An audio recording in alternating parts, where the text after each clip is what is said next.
It's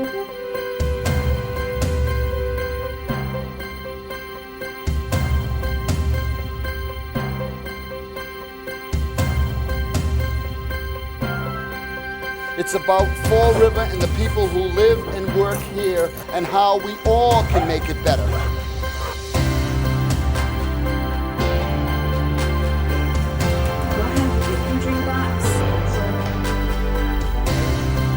I'm in it because I want to make Fall River a better place to live and work and fulfill the city's potential.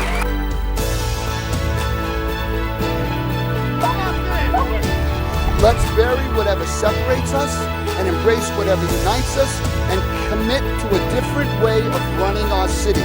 We can do this by working together.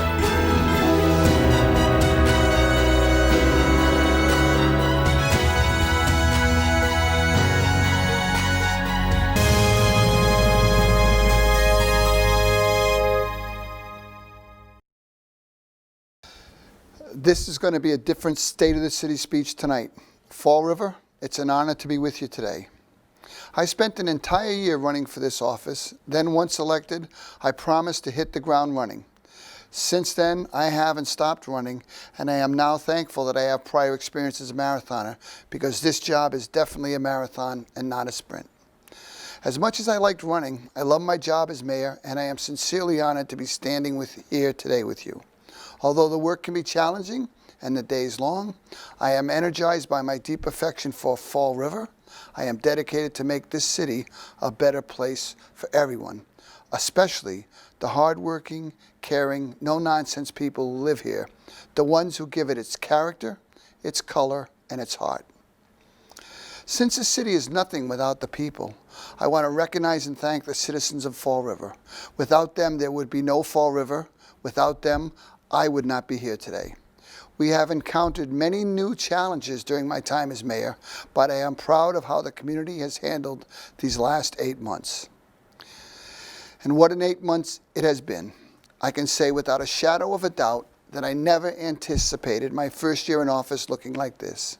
It is due to the hard work of my administration and the foundation that we laid in January and February that we have been able to muscle through this unprecedented crisis.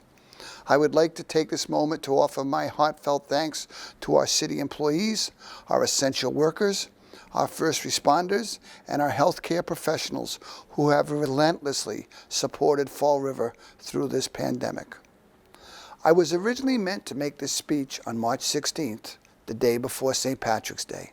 The speech I wrote then was intended for a completely different reality. Around the same time I was going to give the speech, the world changed dramatically. The city of Fall River was clouded with uncertainty when COVID-19 hit. Like many Americans, optimism and a lack of information made it seem as if the virus would be manageable. Short-lived problem. But I and the rest of our city quickly learned that that was not the case. We jumped into high gear, and through fast action and collaboration between city, state, and federal officials, we simultaneously prepared for and avoided an overwhelming strain on our healthcare system. We began having weekly calls so that our public health teams, hospitals, long-term care facilities, and first responders could maintain regular communications as cases and information came in. The strength of our collaboration cannot be stressed enough. Together, we coordinated targeted PPE deliveries to our public safety officers, healthcare workers, and nursing homes. We upgraded our staff in the public health department, bringing in a new RN to assist with contact tracing and other duties. Eventually, we got to work with the state of Massachusetts to establish free testing locations that continue to operate across Fall River. However, our needs were more than just medical. As schools closed and elderly residents began isolation, we knew there would be increased food access issues. Along with many other community partners, my office took on a new, humbling duty that the sixth floor had never seen. In the darker days of March and April, we ourselves were routinely dropping off food and PPE to families and residents across the city. To this day, I am in awe of how our community, our restaurants, our elected officials, our business community, our nonprofits, our residents stepped up to take care of each other. I am incredibly proud of the way Fall River has come together in the face of this COVID-19 pandemic. Our rich history as a mill city proved to be an asset for us. Our local manufacturers showed impressive adaptability as they became some of the largest domestic producers of PPE. Beyond manufacturing, our small businesses, our restaurants have shown incredible resilience. Outdoor dining became more popular than ever and has the potential to create a long-lasting attraction for Fall River diners. We were fortunate to receive a grant from the Massachusetts Shared Streets program that we were able to pilot new model of outdoor dining using semi-permanent patios and parking spaces. It is this level of creativity and flexibility that made me proud of how the community handled this crisis. Today we know a lot more about the virus. We have stockpiles of PPE and are far more prepared than we were in March.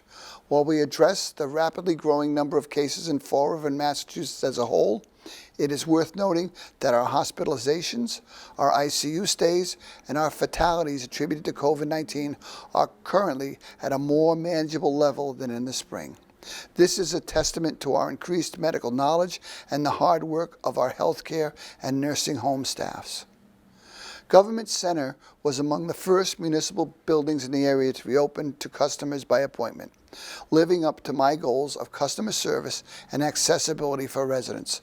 Our city employees have endured a very difficult time, both before and during COVID-19, but they hung in there and persisted while they did their jobs. I thank all of them. I also remind them that I will continue to rely upon them and their proven history of dedication. As I said throughout my campaign, I cannot do this job alone. No one can. So I'd like to take a moment to acknowledge some very important members of the team who are all dedicated to the city and who work closely with me every day. The members of the City Council, the members of the School Committee, State Senator Mike Rodrigues, our state representatives Carol Fiola, Alan Sylvia, and Paul Schmidt all work hard for Fall River. We are also fortunate to have a powerful delegation representing us in Washington. Senators Warren and Markey are senior leaders who have been going to bat for the Commonwealth of Massachusetts for years. We are lucky to have Representatives Keating and Kennedy advocating for us in Congress. While we thank Representative Kennedy for his years of service to our city, I am also eager to work with incoming Representative Jake Auchincloss. I worked closely with Jake over the course of the campaign, and he has gone above and beyond to get to know our community, our people, and our needs. I would also like to thank my wife, Judy, because she puts up with all of this every day. She keeps me grounded, and she's my life partner. I love you, Judes. And I'm grateful to my family and my campaign crew that carried me through the highs and lows of back-to-back campaigns. Although COVID-19 is still an active threat in the city of Fall River, we have gained PPE, medical knowledge, and a response plan that allows us to handle the situation much more smoothly than in March. Because of this, and because of the calmer summer months, my administration is now able to focus more of our attention on the issues we ran on. I wish I could tell you that all of our potholes had been filled and our streets and sidewalks repaired, but that just wouldn't be true. The real story is we've started. We canceled the infamous streetscape program. We transferred that $2 million into regular street repairs and construction. This money, when added to our annual $2 million set aside, will mean that we'll be spending in excess of $4 million on road work in FY21. I am also committed to replacing deteriorated sidewalks throughout the city. Many of these were constructed during the Great Depression of the 30s by the Federal Works Project Administration. The CDA has already provided $150,000 for sidewalks in FY21, and some significant progress has already been completed, including major renovations of the sidewalks at North and Kennedy Parks. We are working hard on both Main Street and the Bedford Street revitalization projects to make those downtown areas more aesthetically pleasing. I am committed to improving the quality of life by targeting our neglected roads and infrastructure. Our streetlight repair program is in full swing. Remember how dim the streetlights were? They are all being repaired thanks to the hard work of the DCM, City Council, and our Corporation Council. Fall River is blessed with an unusually large number of parks and playgrounds. These amenities improve our quality of life and make our neighborhoods better places to live. We completed work on the Etna Street Playground, dedicated it in the name of former Fall River CDA Director Paul Poulos. We are also in the process of revitalizing the Kathy Assad Tot Lot and the Damaris Playground. Plans to repair the Hicks Street Tot Lot are in the works, thanks to the generosity of a Fall River company, Gold Medal Bakery. There has been a long plague to our cities and our parks and roads, and that plague is litter. It has always been a problem and a concern for all of us. Clean streets are important. They make our neighborhoods better places to live, they promote economic development, and they boost civic pride. For too long, Fall River has been slandered as a dirty old mill city.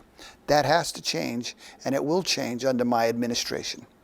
Although our plans to hold a series of cleanups, starting with the citywide efforts on Earth Day, were halted due to the pandemic, I am proud to say that we executed 2 COVID-compliant citywide cleanups over the summer before creating our cleanup contest, where community groups, churches, businesses, and everyday citizens put together their own small cleanups.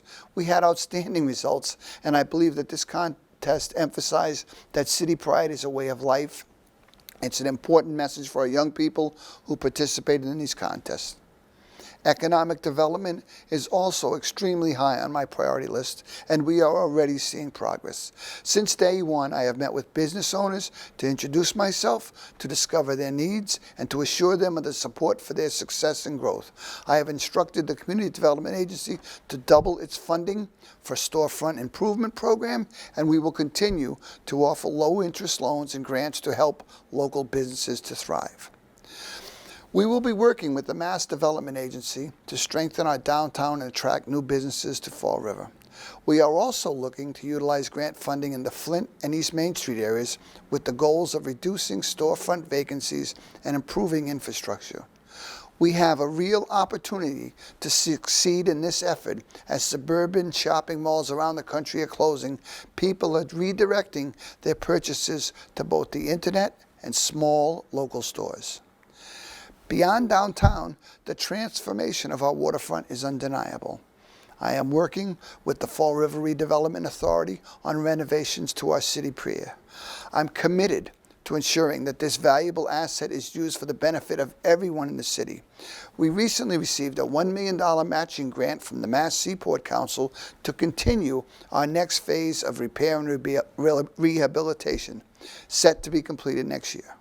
My hope is that this becomes a pivotal piece in our waterfront redevelopment, which has been and will continue to be a driver of economic opportunity in Fall River.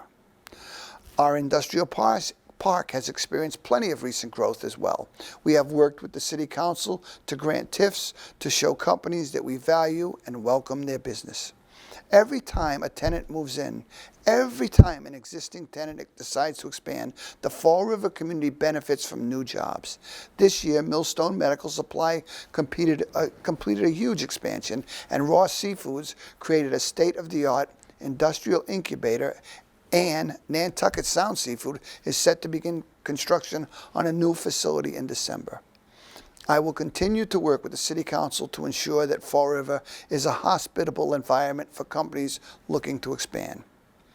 We are also in active conversations with the developer to transform the Bank Street Armory into a mixed-use building. The developer's goal is to use this unique property as a high-end venue for events, fairs, festivals, wedding concerts, and the like. This would bring visitors to Fall River from all around the region and solidify our status as an emerging cultural hotspot in New England. Besides new businesses, housing is another piece of the puzzle when it comes to Fall River economic development. While the majority of our housing stock is old, it is in generally good condition thanks to the homeowners who take pride in their properties. There are, however, a number of abandoned and vacant properties in our neighborhoods. They are both eyesores and safety hazards. My administration has partnered with the Attorney General's office to reinstitute the Building Blocks Property Initiative.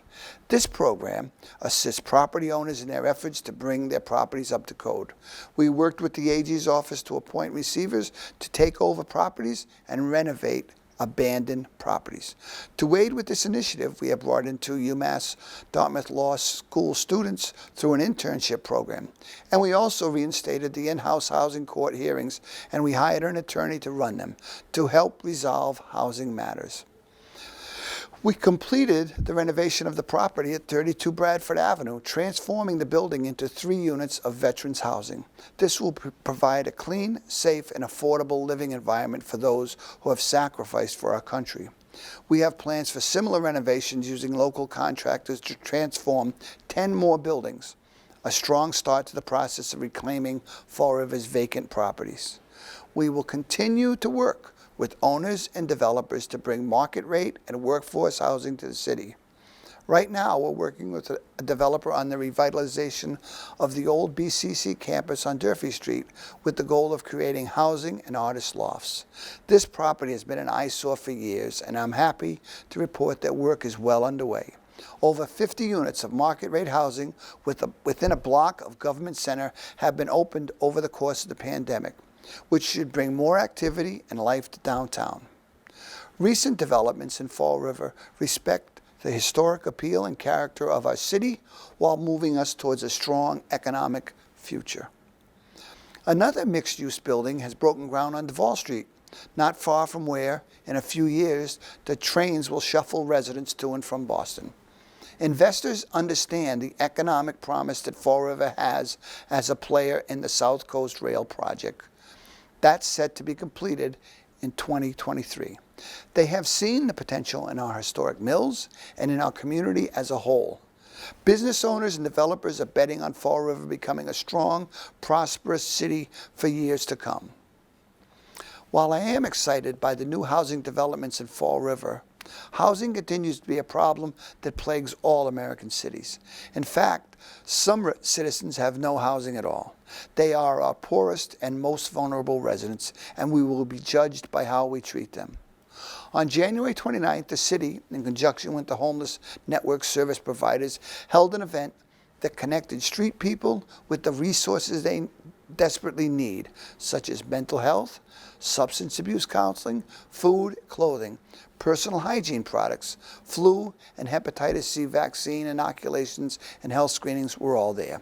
We have also prepared an overflow shelter by expanding the Solomon's Porch facility, now called the Tomeo Center. One step we have taken in this fight against homelessness and addiction was the creation of a full-time street outreach worker within the city. We upgraded a part-time position, allowing this person to become embedded with the police department. She has been working diligently to get care for those who need it. Not only does she do routine rounds of the city, engaging with homeless individuals, but she participates in police ride-alongs. She ensures that non-offending users who are often on the fringes of crime scenes can access the care and treatment they need. This city employee works in partnership with our First Step In, and together they perform street outreach on a daily basis.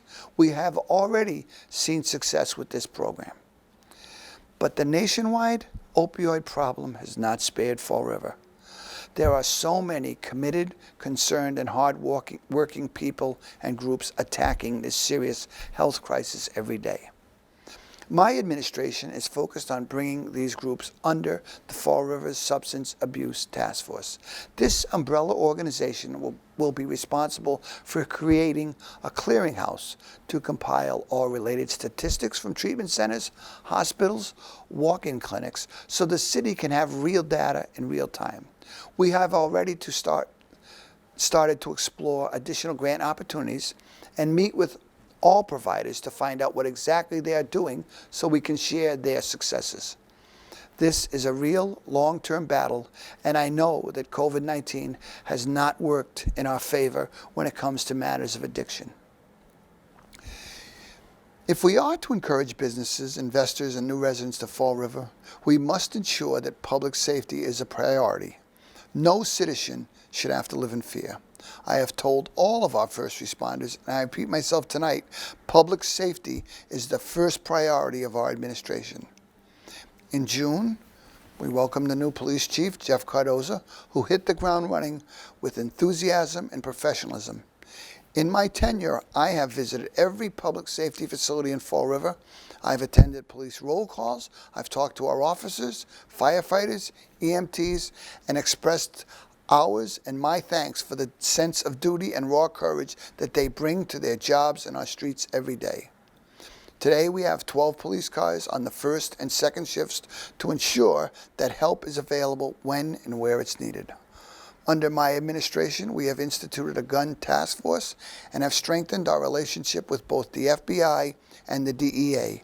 Looking to the future, we have 12 promising rookies in our police academy. My administration, in partnership with the school committee, purchased and installed 20 video cameras in various locations to provide safer streets for both children and adults. Last week, we dedicated a state-of-the-art 34-foot fireboat in the name of the late Adam Franco and Paul Chippendale. It is sorely needed given the increased activity on our waterfront and coastline by both recreational and commercial watercraft, with the increased potential of fires, rescues, and responses to medical emergencies. We needed the boat. Plans are also being drawn up for a standalone facility for our emergency medical services. This facility would house both staff and vehicles, serving as home base for these crucial first responders. On a positive note, I am pleased to tell you that work continues on the new Durfee High School. We expect the project to be completed within the budget and on schedule. The new building will be completed well ahead of the 21 school year and will contain some of the most state-of-the-art vocational shops and technology out there. This is a testament to the voters who believed in this project and the work of the volunteers on the building committee that have overseen this project. They are all to be commended. But Durfee is not our only school that has undergone considerable improvements. Tansy wrapped up an extensive renovation project. Progress is also being made on the drainage and roads at the Talbot Middle School. Henry Lord is getting a second means of egress, and plans are also being finalized for something similar at Sylvia on Meridian Street. Watson is currently in the process of installing new windows and a roof. At one time, the school buildings in Fall River were not up to standards. Now mostly all of our buildings are first class. When the pandemic hit, our schools adapted. We completed 14 school renovation projects on our schools, entrances, and main offices to make them as safe as possible. While the COVID-19 pandemic has certainly rearranged the current priorities of the Fall River School Department, my focus remains on the social-emotional issues, curriculum instruction, attendance and standardized test scores, and the operations inside of all of our buildings. This continues to be a focus of our administration and the school committee. One step we fortunately took before COVID-19 hit was the construction of a new parent information center located at Durfee High School. The hard-working staff of the Parent Information Center serve families district-wide and have been at the front lines of helping students and families deal with these stressful and unpredictable times. Although COVID-19 has limited the abilities of our neighborhood groups, a member of my office was regularly attending meetings before COVID-19 hit, and we continue to support them throughout the pandemic. Discussions with neighborhood leaders and residents help me keep a pulse on the community. I miss my regularly scheduled coffee hours across the city, which gave the public an opportunity to talk with me about their concerns on a regular basis. I look forward to resuming them once it's safe. As it should be, the Braga Bridge was not named for a place or a politician. Instead, it honors the son of a Fall River family who, like so many others, died for our country. Fall River veterans will not be forgotten on my watch. Historically, when the nation has called for soldiers, the people of Fall River have always responded and have sacrificed. Too often, our friends and neighbors have made the ultimate sacrifices and paid with their lives for our safety and freedom. Those veterans who did return are entitled not only to the respect and gratitude, but also to our support for their needs. Bicentennial Park, along the banks of the Taunton River, is fast becoming a destination for people from all over the country to come and honor their loved ones. The Iwo Jima Memorial Korean Memorial and the new Vietnam Wall will continue to honor all those who kept us free. I am pleased to report that the panels of the Vietnam Wall Memorial have been successfully installed. Landscaping and groundwork will be completed next to ensure that this beautiful space for all visitors to enjoy. I have worked closely with Ray Haig, our Director of Veteran Services, to understand and address the needs of our veteran community. For example, we established a Launchpad program at the Veterans Center over on Pine Street, which will provide meaningful and comprehensive job support to veterans as they seek to re-enter the workforce. A number of veterans have begun to receive one-on-one counseling and job training through this program so that they can lead fulfilling lives. Going forward, there are many other challenges for us to address. Trust me, I work on many of them every day, but I am energized by the fact that we have many opportunities to make Fall River a better, cleaner, safer, and more prosperous city with a better quality of life for all who live and work here. When I ran for office, I told you that I did not have a magic wand and that I could not address these issues alone. I continue to look to our city council, our school committee, our department heads, our neighborhood associations, our state delegation, our state and federal officials, and to all citizens of goodwill to work with us to improve our very own City on the Hill. We should remember that our civic responsibility does not consist of paying taxes or serving on a jury. It requires each of us to care about Fall River, to participate and to become engaged in Fall River as a community. Your commitment might be to help pick up some litter in your neighborhood, to support local charities and civic groups, or to become an active member of a neighborhood association. There is a way that each of us can make a contribution. Together, the people of Fall River, steeled by our tough history and motivated by our shared affection for this hometown and our neighbors, can do anything. As we go forward, I once again promise you that I will continue to work hard and that my administration will be committed to integrity and transparency. Thank you all, and may God and His angels surround and protect all our families, our country, our troops, and our city. Thank you.